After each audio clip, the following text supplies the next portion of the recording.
মুর্শিদাবাদ খাদি মেলায় এবার নজর কেড়েছে বেতের আসবাবপত্রের এই মুক্ত হাট। উত্তরবঙ্গের বেতশিল্পের পসরায় সেজেছে মেলার মাঠ। বেত থেকে কিভাবে তৈরি হয় ফার্নিচার, মেলায় কেমন হলো বেচাকেনা, সব মিলিয়ে কি জানাচ্ছেন বেতশিল্পীরা। বহরমপুর ব্যারাক স্কয়ার ময়দানে আসছে মুর্শিদাবাদ খাদি মেলা। মেলা চলবে 22 ডিসেম্বর থেকে 6 জানুয়ারি, প্রতিদিন দুপুর 1টা থেকে রাত্রি 9টা পর্যন্ত। আয়োজনে খাদি ও গ্রামীণ শিল্প পর্ষদ মুর্শিদাবাদ। আজকাল বেতের আসবাবের চাহিদা বেশ বেড়েছে, পাশাপাশি বেতের সব ধরনের আসবাবপত্র এখন সর্বত্রই পাওয়া যাচ্ছে। যেমন বহরমপুরে বসেই উত্তরবঙ্গের আসবাব কেনার সুযোগ মিলছে। বেতের ঝুড়ি থেকে বেতের মোড়া সোফা, প্ল্যান্ট সেলফ র্যাক থেকে বেতের দোলনা, কি নেই। তাই চাইলেই পুরো ঘর বেতের আসবাবপত্র দিয়ে সাজিয়ে ফেলতে পারেন অনায়াসেই। সোফা সেট, ডাইনিং টেবিল, মোড়া থেকে চেয়ার, ঘর সাজানোর সব সরঞ্জামই বেতের। বহরমপুরে মুর্শিদাবাদ খাদি মেলার মুক্ত হাট বেতের ফার্নিচারে ভরা। উত্তরবঙ্গের বেত শিল্পের পসরায় সেজেছে মেলার মাঠ। জলপাইগুড়ি থেকে এসেছেন 5 জন শিল্পী, সঙ্গে এনেছেন আসবাবপত্র। কোথা থেকে আসে এই বেত? বেতশিল্পীরা জানাচ্ছেন, আসাম, অরুণাচল, মূলত উত্তর পূর্ব ভারতের পাহাড়ি অঞ্চল থেকে বেত আসে। সেখান থেকে শিলিগুড়ি মহাজনদের কাছ থেকে কিনে তারপর শুরু হয় ফার্নিচার তৈরির কাজ।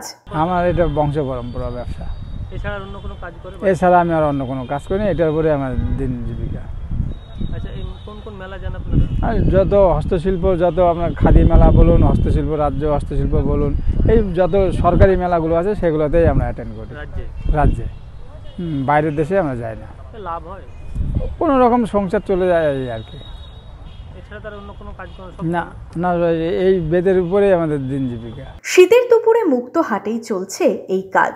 রঙের প্রলেপ লাগছে আসবাবে, দেখে শুনে পছন্দ করে কিনছেনও অনেকেই।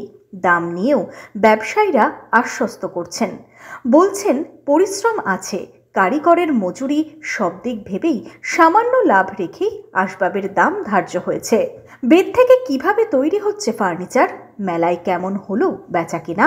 বেতটাকে প্রথমে ভালো করে সাজতে হয়, সাইজা মাপ মতো কাটতে হয়, কাইটা ওইটা আগুন দিয়ে হিট দিয়ে বাঁকাইতে হয়।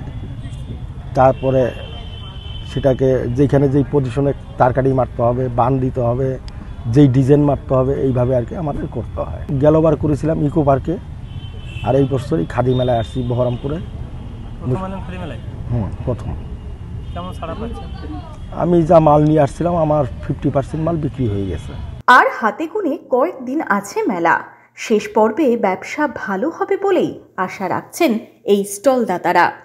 বেতের আসবাব বানিয়েই রোজগারের পথ খুঁজে পেয়েছেন বংশ পরম্পরায়, তাই এই কাজকেই আঁকড়ে ধরে আছেন এই মানুষগুলো। সরকারি বিভিন্ন মেলায় গিয়ে আরও শ্রীবৃদ্ধি হোক, পরিবেশ বান্ধব এই আসবাব দিয়ে ঘর সেজে উঠুক চান বেতশিল্পীরা। বহরমপুর থেকে শুভরাজ সরকারের রিপোর্ট, ইমাজিন কমিউনিটি মিডিয়া।